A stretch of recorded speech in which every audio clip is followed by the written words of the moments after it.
Assalamualaikum warahmatullahi wabarakatuh. Halo semuanya, selamat datang di podcast Matematik episode 4.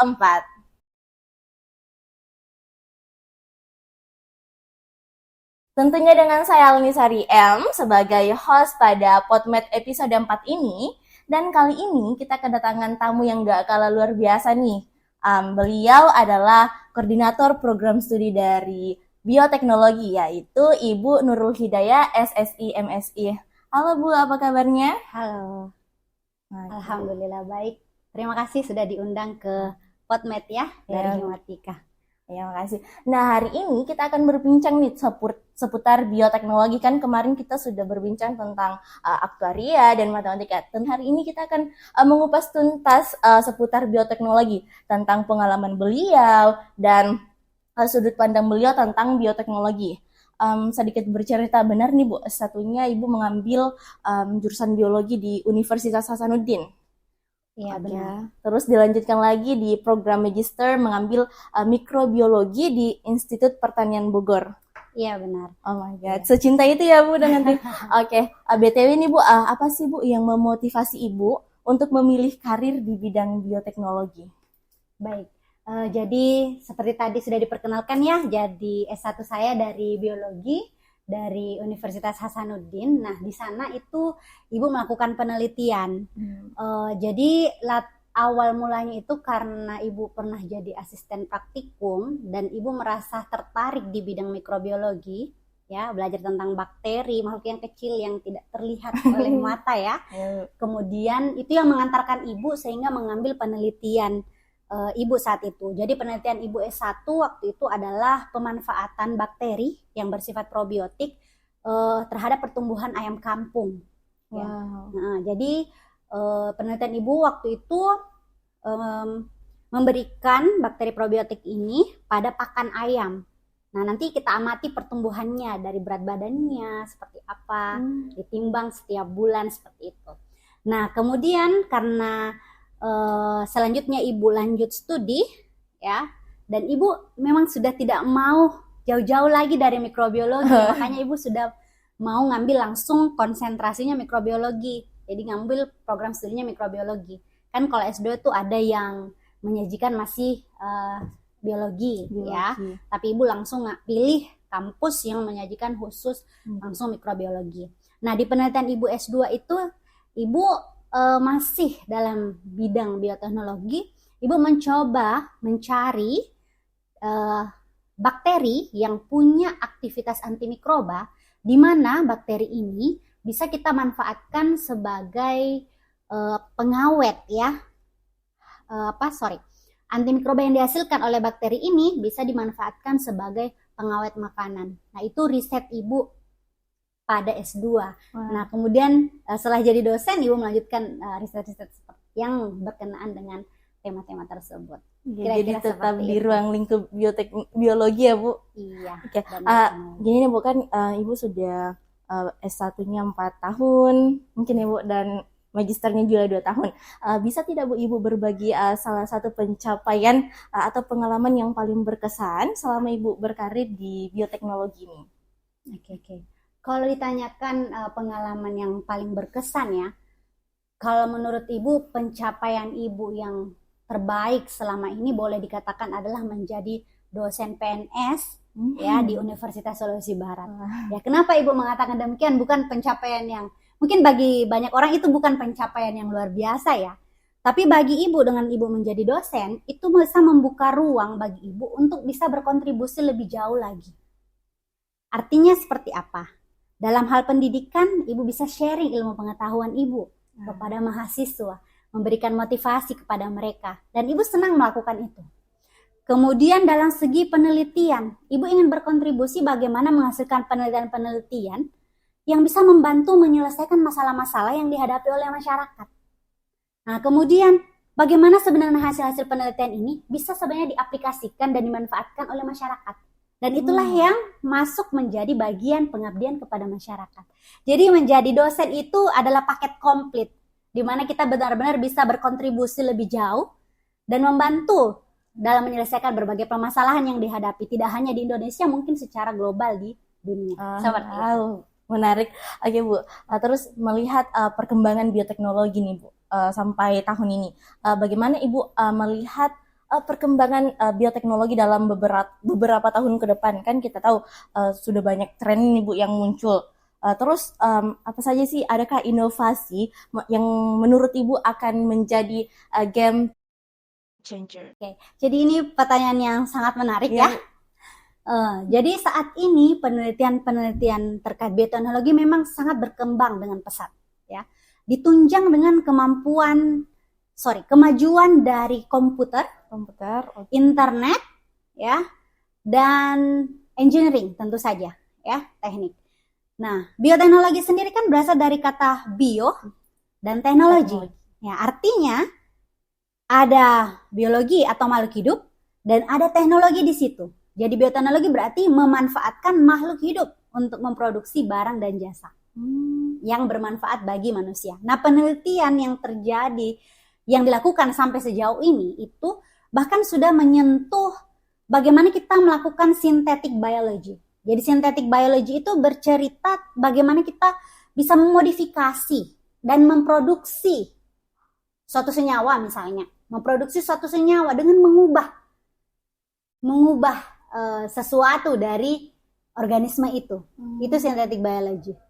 Nah, kemudian yang paling menonjol saat ini itu adalah penelitian-penelitian yang berkenaan dengan bioinformatika. Tentu saja hal ini didukung dengan kemajuan dari komputer, ya. Kita lihat sekarang penelitian biasanya untuk mengetahui aktivitas suatu senyawa kita harus melakukan penelitiannya di laboratorium. Namun sekarang kita bisa lakukan dari sebuah komputer. Wow. Iya, kita bisa lakukan dengan komputer. Jadi ini kayak kolaborasi sebenarnya dari ilmu, dari engineering, tentu saja matematika untuk menyiapkan programnya apa segala macam, sehingga kita bisa menganalisis atau memprediksi aktivitas dari suatu senyawa itu secara komputasi. Nah, itulah yang kita pelajari di dalam bioinformatika. Nah, kemudian kalau ditanyakan tren-tren apa sih yang kira-kira ke depan akan sebagai game changer ya, Game seperti changer. itu. Kalau Ibu melihat bahwa 20 sampai 30 tahun ke depan ilmu penerapan bioteknologi yang berkenaan dengan bioinformatika ini masih akan terus berlanjut. Nah, selain itu synthetic biology tentu juga masih akan terus berlanjut. Nah, yang tidak kalah penting adalah bagaimana sebenarnya bioteknologi ini dimanfaatkan dalam hal medis atau kesehatan. Kita ketahui sekarang banyak obat-obatan yang kadang kalau kita konsumsi itu ini kok tidak mempan, misalnya seperti itu ya. Nah, itu terjadi karena kalau penyakit infeksi itu banyaknya resistensi. Artinya adalah misalnya patogen yang awalnya kalau kita kasih senyawa A dia langsung mati, tapi karena kan biasanya dari dokter disuruh bilang minum obatnya teratur gitu ya. Nah, tapi karena ada kebiasaan yang minum obat tidak teratur sehingga terjadi resistensi dari bakteri A itu tadi.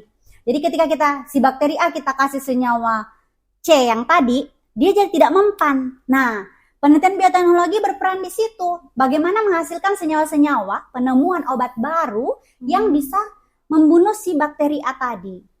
Jadi penelitian-penelitian ini sebenarnya masih terus berlanjut sampai sekarang. Dan masih banyak sekali sebenarnya, seperti terapi gen, stem cell, dan lain-lain sebagainya. Bahkan sudah menyentuh ranah ke artificial intelligence. Dan Ibu rasa 20-30 tahun yang akan datang, keilmuan ini masih akan sangat diperlukan. Seperti itu. Masya Allah. Oke, mungkin pertanyaan selanjutnya nih, Bu. Apa sih peran kolaborasi antara disiplin ilmu dalam kemajuan bioteknologi? Baik, jadi bioteknologi itu sendiri merupakan ilmu yang multidisiplin. Artinya adalah dia tidak berdiri sendiri, bukan biologi saja. Bukan biologi saja. Bukan biologi saja. Jadi bioteknologi itu dibangun dari perpaduan biologi, biokimia, mikrobiologi, bahkan tadi seperti yang Ibu katakan ya, teknik ya, sampai ada di situ juga. Jadi banyak kolaborasi ilmu yang ada di bioteknologi ini. Namun tentu saja tidak lepas dari garis besarnya yang mana pemanfaatan makhluk hidup untuk memproduksi barang dan jasa yang mana akan menunjang kesejahteraan dan kesehatan manusia tentu saja. Berarti tetap ya Bu, dari pemanfaatan makhluk hidup itu tersendiri. Iya, Wow, sangat bermanfaat ya Bu, karena bisa membantu banyak di berbagai bidang begitu. Oke, selanjutnya Bu nih, apakah teknologi bioteknologi yang Ibu rasa masih kurang dimanfaatkan tetapi memiliki potensi besar? Oh, adakah? Oke, jadi bioteknologi itu salah satunya ada terkait rekayasa genetika. Ya, rekayasa genetika di mana kita memodifikasi misalnya dalam hal pertanian, ya. Misalnya kita punya padi nih di sawah. Jenis padi itu sangat rentan terhadap hama ulat misalnya di sawah. Ini contoh, ya.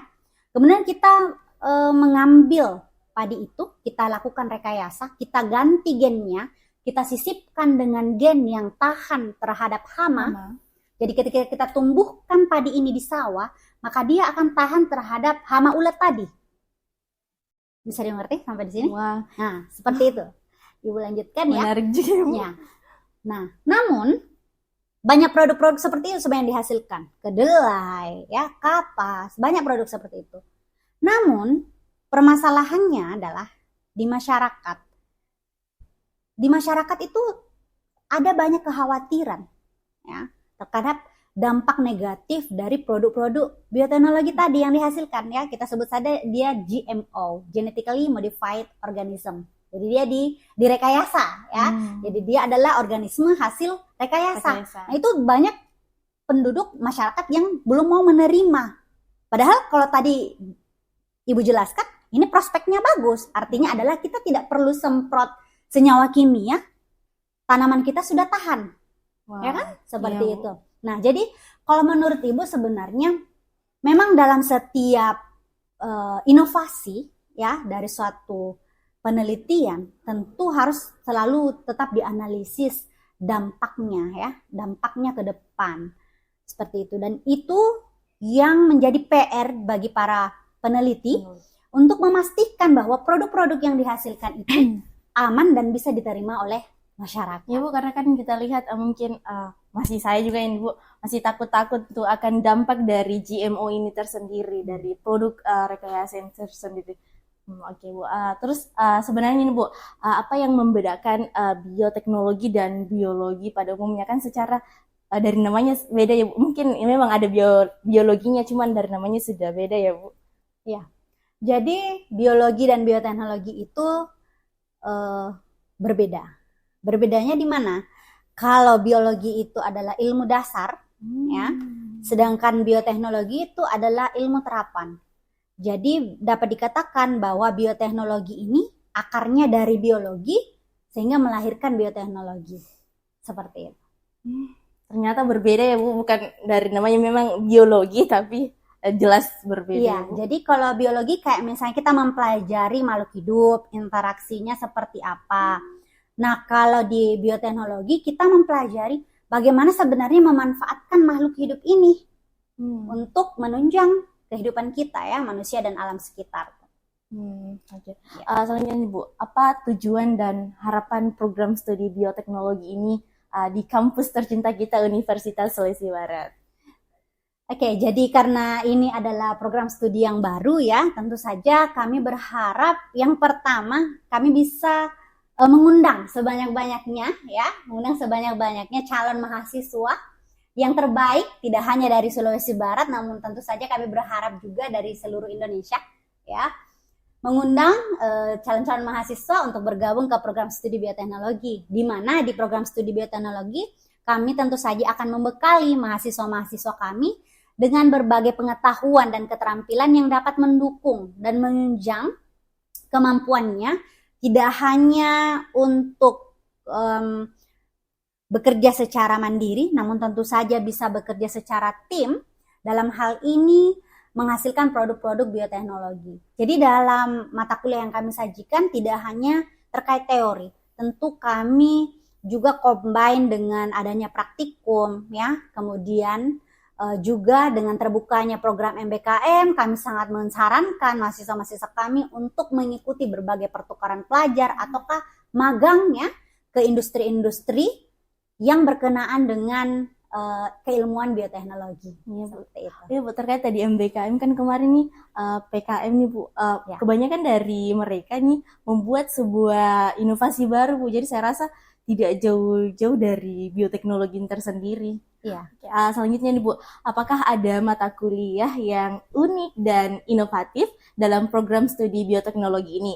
Mungkin bisa sedikit dijelaskan, Bu? Ya. Oke. Jadi program studi bioteknologi menyajikan 4 bidang kajian utama. Yang pertama yaitu bioteknologi lingkungan dan kelautan. Yang kedua adalah bioteknologi pangan dan nutrisi.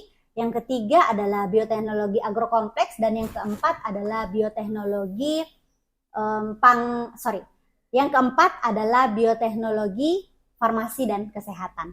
Nah, jadi dalam perkuliahannya kami meramu kurikulum berdasarkan 4 bidang kajian itu. Jadi lulusan kami diharapkan bisa menguasai keempat bidang tersebut, akan tetapi tentu dalam pelaksanaannya mereka akan fokus ke satu konsentrasi yang mereka minati. Jadi pada akhirnya nanti mereka bisa terjun ke masyarakat, terjun ke industri atau di instansi-instansi terkait dan bekerja tentu saja ya. Kami berharap alumni-alumni kami bisa diserap oleh industri dan stakeholder terkait. Nah, untuk mata kuliahnya sendiri kami punya mata kuliah yang dinamakan pengembangan produk inovasi bioteknologi. Ya. Kemudian selain itu ada juga mata kuliah biotechpreneurship. Nah, ini memastikan bahwa mahasiswa kami itu mampu memproduksi atau menghasilkan produk-produk bioteknologi, ya. Produk bioteknologi tidak harus yang canggih. Boleh yang sederhana saja, tetapi ada inovasi di dalamnya. Ada hal yang menguntungkan di dalamnya. Misalnya, kita kenal tempe. Tempe itu salah satu produk bioteknologi, tapi yang sederhana, ya, atau yang dinamakan dengan konvensional. Kalau kita lakukan inovasi, misalnya kita hasilkan tempe, tapi tempe yang tahan lama, misalnya, atau tempe yang punya aktivitas anti kanker, misalnya, ya. Jadi kita makan tempe, tapi kita bisa terhindar dari kanker. Misalnya seperti itu. Jadi itulah yang dinamakan ada inovasi. Ada inovasi di dalamnya. Iya. Oke, selanjutnya bukan Ibu sudah diamanahkan menjadi kaprodi dari bioteknologi ini. Terus bagaimana sih Ibu menjaga motivasi dan inspirasi dalam pekerjaan sehari-hari Ibu sebagai dosen seperti itu? Baik, jadi berangkat dari sunnah Rasulullah, dikatakan dalam hadisnya bahwa sebaik-baik manusia adalah yang paling bermanfaat di antara kamu. Benar kan? Benar, Bu. Iya. Nah, itu mungkin yang bisa menjadi motivasi, ya, motivasi bagi Ibu bahwa sebenarnya kita hidup di dunia ini, kita tidak hidup sendirian. Kita harus hidup berdampingan dengan masyarakat tentu saja, dan kita harus membawa manfaat. Tidak ada manusia di dunia ini yang tidak bergantung dengan manusia yang lain. Benar, Bu, kita kan makhluk sosial Iya. yang membutuhkan bantuan dari Betul. orang lain. Contohnya kita mau makan saja, coba kalau kita yang pergi cari ikan di laut, mungkin kita tidak dapat. Iya, benar. Nah, hal-hal seperti itu. Jadi, Ibu posisikan diri Ibu, apa yang bisa Ibu lakukan untuk bisa membantu orang lain. Mungkin kalau orang bilang katakan, kamu harus punya uang untuk membantu. Sebenarnya tidak, ya. Misalnya dengan bekerja, Ibu dengan bekerja, dengan menghasilkan penelitian-penelitian tadi yang Ibu sudah jabarkan sebelumnya, di mana Ibu ingin menghasilkan penelitian yang mempunyai nilai kebermanfaatan bagi orang lain, sehingga hal itu nanti akan diterapkan, tentu saja itu harapan Ibu. Dan itu goal Ibu sebagai seorang saintis tentu saja. Ya, Bu, sejalan dengan hadis Rasulullah tidak jauh berbeda, Bu, dengan bioteknologi tadi ini sangat bermanfaat di kehidupan sehari-hari kita. Selanjutnya, Bu, bagaimana sih cara Ibu menjaga keseimbangan antara penelitian, pengajaran, dan pengabdian masyarakat tadi yang sudah disebutkan di awal tadi, Bu? Ya. Nah, tentu saja untuk menjawab pertanyaan ini kita harus punya manajemen waktu yang baik, ya. Contohnya Ibu nih, Ibu tuh punya banyak peran, ya. Jadi Ibu posisinya di sini sebagai dosen. Tapi ketika kembali ke rumah, Ibu posisinya sebagai seorang istri dan juga seorang ibu. Iya. Nah, bagaimana caranya Ibu mengatur waktu itu? Jadi, Ibu punya prioritas pekerjaan tentu saja ya. Dan ibu punya planner book ya, di mana ibu bisa menuliskan rencana-rencana ibu sebenarnya apa, goal-goal ibu yang ingin ibu capai sebenarnya apa. Kemudian ibu atur. Jadi hari ini sebenarnya ibu mau kerjakan apa, besok mau kerjakan apa, ya. Dan dalam waktu sebulan itu kira-kira apa yang ingin dicapai. Jadi seperti itu. Nah, karena pekerjaan dosen itu bukan cuma mengajar ya, mungkin ada sudah tahu ya, bukan cuma mengajar pekerjaan kami. Jadi kami harus benar-benar bisa memastikan bahwa semua pekerjaan itu berjalan dengan baik. Ya, tentu saja mungkin akan memakan waktu, tapi bagaimana kita bisa mengatur waktu itu dengan baik ya. Tentu saja harapannya pekerjaannya bisa selesai.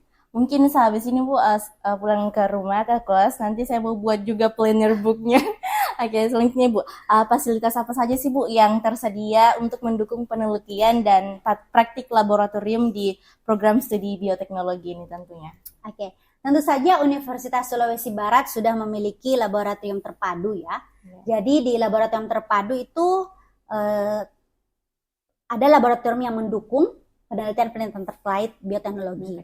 Di antaranya adalah laboratorium biologi, laboratorium mikrobiologi, dan laboratorium biologi molekuler.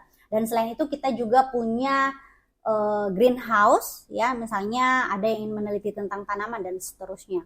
Nah, selain itu yang teranyar dan yang terbaru, program studi bioteknologi khususnya bekerja sama dengan Pusat Genomik, ya, Pusat Genomik Unsulbar, bekerja sama dengan Yayasan Satria Budi Dharma Setia, ya. Yayasan tersebut telah menghibahkan alat penelitian genomik, dalam hal ini alat sequencing, kepada Universitas Sulawesi Barat, di mana alat itu merupakan satu-satunya di Sulawesi Barat. Wah. Ya, bahkan di Sulawesi Selatan, kecuali di Rumah Sakit Unhas itu sudah ada alat itu, namun dari segi universitas Unsulbar baru satu-satunya yang punya alat itu. Wah. Dan itu menjadi suatu keuntungan yang luar biasa bagi kita. Karena selain misalnya kita bisa mendukung penelitian-penelitian kita, misalnya untuk analisis dan mengidentifikasi mikroorganisme tertentu misalnya, kita juga bisa menerima sampel dari luar untuk analisis penelitian tersebut. Jadi ini tentu saja akan sangat membantu perkembangan dari tidak hanya prodi bioteknologi, namun tentu saja Unsulbar secara umum. Wah, oke. Gini bukan, misal tadi sudah disebutkan nih beberapa keunggulan bioteknologi. Terus apa saja sih Bu peluang karir yang tersedia bagi lulusan program studi bioteknologi?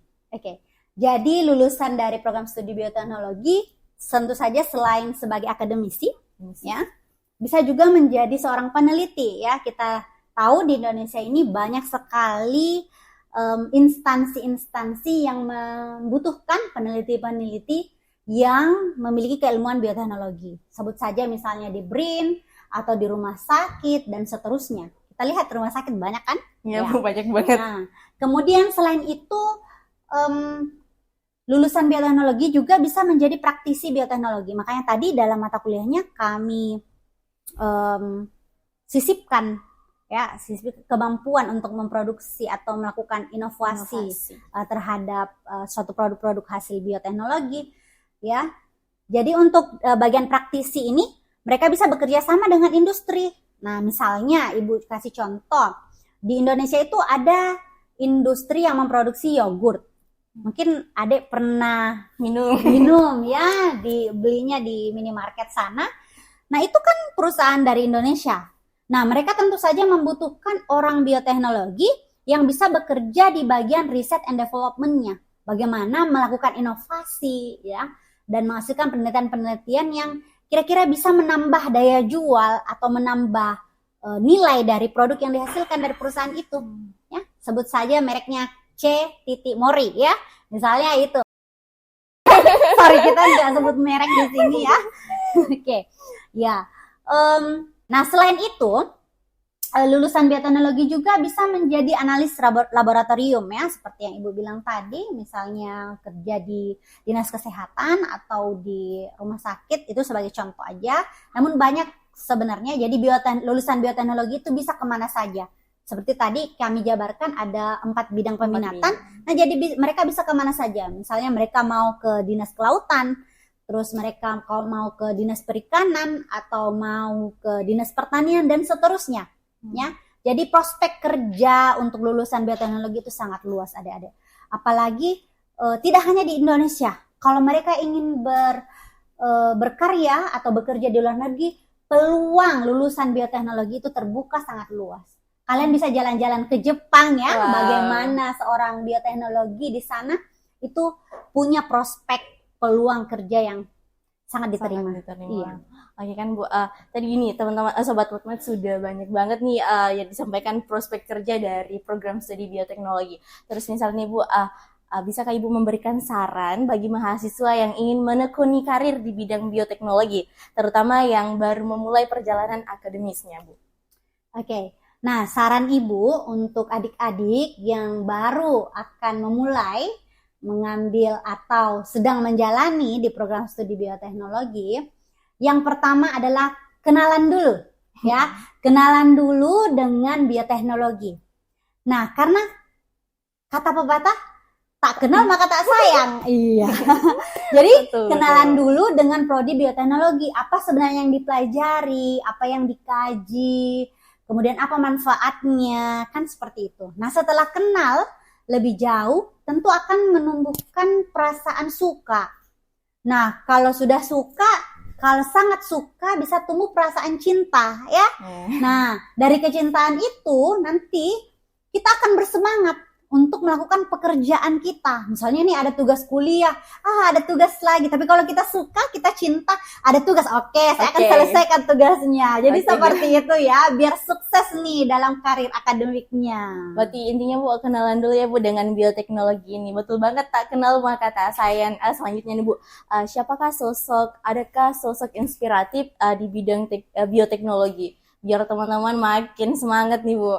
Oke, jadi Ibu mengenal Ibu Profesor Sastia Putri dari media sosial beliau di Instagram, boleh kalian cek sendiri. Jadi beliau itu adalah satu-satunya orang Indonesia, orang yang bukan berkebangsaan Jepang, yang pertama yang meraih penghargaan bagi peneliti-peneliti di Jepang. Jadi beliau ini adalah orang Indonesia, tapi beliau bekerja di Osaka University. Jadi beliau sebagai dosen di sana. Nah, dari hasil-hasil penelitian itu, beliau memperoleh berbagai penghargaan ya. Jadi sejauh yang Ibu tahu itu sudah 2, dan beliau yang pertama kali ya meraih penghargaan itu yang bukan asli orang Jepang. Jadi selama ini cuma orang Jepang yang dapat penghargaan itu. Wow, sangat luar biasa. Dan yang buat Ibu kagum adalah dan merasa terkoneksi dengan beliau adalah karena kami sama-sama perempuan. Iya. Dan juga sama-sama seorang istri dan sama-sama juga seorang ibu. Iya, bahkan anaknya beliau itu masih kecil.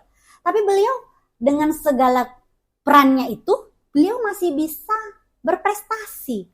Nah, itu yang membuat Ibu merasa termotivasi dan merasa terinspirasi, minimal ya bisa mengikuti jejak beliau. Masya Allah, kan tadi Bu sudah di-spill dikit-dikit nih Bu, produk dari bioteknologi. Bisa disebutkan kembali Bu, produk-produk maju yang dihasilkan dari bioteknologi nih, mungkin bisa dijelaskan sedikit.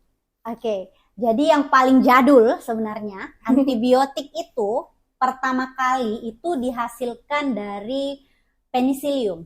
Jadi antibiotik pertama itu adalah penicillin. Itu pertama kali dihasilkan dari sejenis cendawan ya. Nah, ini merupakan produk hasil bioteknologi. Itu yang paling jadul. Nah, namun sekarang seperti yang sudah Ibu paparkan sebelumnya bahwa bioteknologi sudah merambah ke berbagai bidang, di mana misalnya dalam bidang kesehatan sudah sampai diterapkan terapi gen, stem cell. Jadi pengobatan-pengobatan itu misalnya untuk mengobati penyakit misalnya diabetes, kanker, itu sudah melakukan proses-proses itu. Nah, terapi gen itu misalnya kita kayak memodifikasi gen dari si pasien ini, bagaimana supaya yang tadinya sakit jadi sehat. Jadi Ya, sehat. kira-kira seperti itu. Wah. Kemudian yang tidak kalah penting juga bagaimana bioteknologi berperan dalam lingkungan. Ya, bagaimana sebenarnya kalau adik mungkin lihat sudah banyak banget sampah plastik ya. Orang buang sampah seenaknya gitu ya. Terus sampah plastik itu kan susah terdegradasi, susah hancur, terurainya. susah terurai. Nah, di sini bioteknologi berperan bagaimana bisa menghasilkan bakteri atau mikroba yang bisa makan plastik itu. Ya, jadi kita cari nih di alam. Nah, istilah carinya kalau di kelemahan kami disebut isolasi. Kita isolasi ini bakteri yang punya kemampuan untuk makan plastik. Itu yang bisa dikembangkan nanti. Dan masih banyak sekali sebenarnya. Bahkan di dunia kosmetik, untuk saat ini sudah banyak produk-produk hasil bioteknologi juga. Kalau mungkin adik pernah pakai atau pernah lihat iklan dari produk yang ada embel-embel mikrobiom. Ya, Indonesianya mikrobiom. Nah, itu adalah hasil bioteknologi. Di mana mikrobiom ini, di mana bakteri dimasukkan ke dalam kosmetik itu tadi atau skincare itu tadi, dan ketika kita apply itu bisa merangsang pertumbuhan dari mikrobiom yang ada di kulit kita sehingga bisa meningkatkan kesehatan kulit. Jadi bioteknologi itu membantu atau berperan dalam banyak bidang. Jadi sangat luas pemanfaatannya. Iya, bioteknologi bisa disebut sebagai solusi dari permasalahan kita sehari-hari. Mungkin terakhir nih Bu, adakah pesan khusus yang ingin Ibu sampaikan kepada pendengar podcast Himatika atau Podmed di luar sana, Bu? Halo semuanya.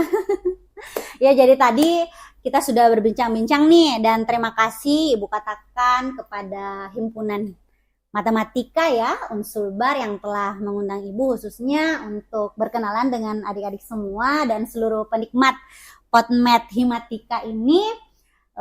Jadi pesan Ibu adalah untuk pendengar Podmed Himatika, mari kenalan dulu dengan program studi bioteknologi dari Universitas Sulawesi Barat. Setelah kita kenalan, kalian masuk di sini, kami akan membantu kalian untuk menumbuhkan rasa cinta itu ya. Sehingga kita bisa menjadi sama-sama bekerja untuk menghasilkan suatu inovasi-inovasi yang berupa produk-produk yang memiliki kebermanfaatan tidak hanya bagi umat manusia namun tentu saja untuk alam sekitar dan lingkungan. Dan itu adalah tujuan dari bioteknologi, saya rasa secara umum. Oke, mungkin itu saja Bu. Makasih atas kesempatannya Bu sudah hadir di Podmed Himatika Unsulbar ini. Makasih Bu. Iya, sama-sama. Baik teman-teman, itu tadi bincang-bincang kita dengan Ketua Keprodi dari Bioteknologi. Mungkin untuk kedepannya kita akan mengundang tamu-tamu yang tidak kalah spesial lagi. Dan saya sampaikan jangan lupa like, comment, and share. Don't forget to subscribe. Oke, mungkin sampai jumpa di episode selanjutnya. Wassalamualaikum warahmatullahi wabarakatuh.